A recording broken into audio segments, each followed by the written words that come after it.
शिव जी के दक्षिण भाग में ब्रह्मा जी और वाम यानी लेफ्ट में स्थापित हो गए विष्णु जी, और ऐसे काम चलने लगा। जिस दिन वो शिव रूप अग्नि स्तंभ प्रकट हुआ उसको शिवरात्रि कहते हैं। उन्होंने कहा ये दिन जिस दिन में प्रकट हुआ संसार में महाशिवरात्रि के रूप में जाना जाएगा। आप ध्यान दीजिए, हम लोग शिवरात्रि को व्रत करते हैं ना, आप भी करते होंगे। ऐसा कहते हैं ना, शिवरात्रि का व्रत और उपवास करेंगे। आप जानते हैं शिवरात्रि के व्रत और उपवास का मतलब क्या है? भाई इस पर्व की एक सूचना तो ये है, झूठ मत बोलो। इस पर्व की एक सूचना तो यह विनम्र रहो। इस पर्व की एक सूचना तो है जो स्थिति सामने आए उसको स्वीकार करो। और इस पर्व की एक सूचना यह है कि व्रत और उपवास का मतलब समझो। शिवरात्रि पे इतना उपवास करते हैं लोग। उपवास का क्या अर्थ, व्रत का क्या अर्थ? व्रत मतलब कोई कमिटमेंट, सेल्फ कमिटमेंट को व्रत कहते हैं कि मैंने ये व्रत लिया है कि आज से मैं झूठ नहीं बोलूंगा, क्रोध नहीं करूंगा, सदाचरण करूंगा, ये व्रत है। उपवास का मतलब क्या होता है? उपवास। उप मतलब पास में, वास मतलब बैठना। भगवान के पास में बैठने को उपवास कहते हैं। अच्छा, भगवान के पास में बैठो। आप कहीं पार्टी फंक्शन में जाते हैं तो आप इतना स्प्रे वगैरह क्यों लगा के जाते हैं बताइए? क्योंकि आपको बहुत सारे लोगों के पास में उठना बैठना है तो थोड़ा सा अपना अपीयरेंस अच्छा करते हैं, ऐसा करते हैं ना।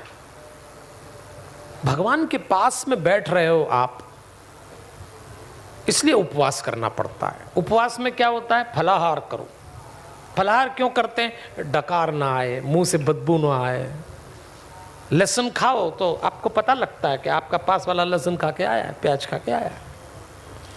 तो भगवान के पास ऐसे ही बैठोगे। इसलिए साधु संतों ने कहा भगवान के पास बैठने जा रहे हो तो तुम्हारी दुर्गंध बंद करो, इसलिए केवल फलाहार किया करो। भगवान के पास बैठे तो ढंग से बैठना।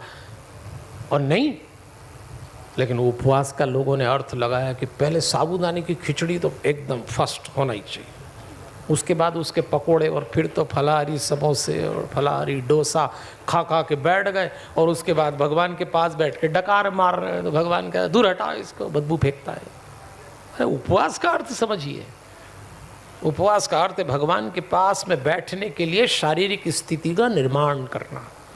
जितना कम खाओगे उस दिन उतना ही भगवान के पास ज्यादा अच्छे से बैठ सकोगे। विष्णु जी ने जो आचरण किया, शिव जी ने उनको आशीर्वाद दिया। इसलिए देवियों और सज्जनों, झूठ से बचिए। ब्रह्मा जी झूठ बोल गए, आप देखिए। और इस संसार में झूठ ही एक ऐसा होता है जो सच से भी ज्यादा तेजी से चलता है। आप देखिए इस संसार में बहुत सारी चीजें ऐसी हैं देवियों और सज्जनों जो बिना पैर के चलती है। हैरत होती है उनको देख के। बिना पैर के, बिना पंख के उड़ जाए, उसको कहते हैं झूठ।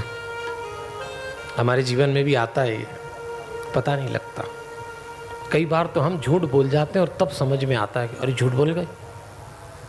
और कई लोग तो झूठ बोलने के बाद मानते भी नहीं कि ये झूठ है। हाँ, बोल दिया तो बोल दिया, उसमें क्या।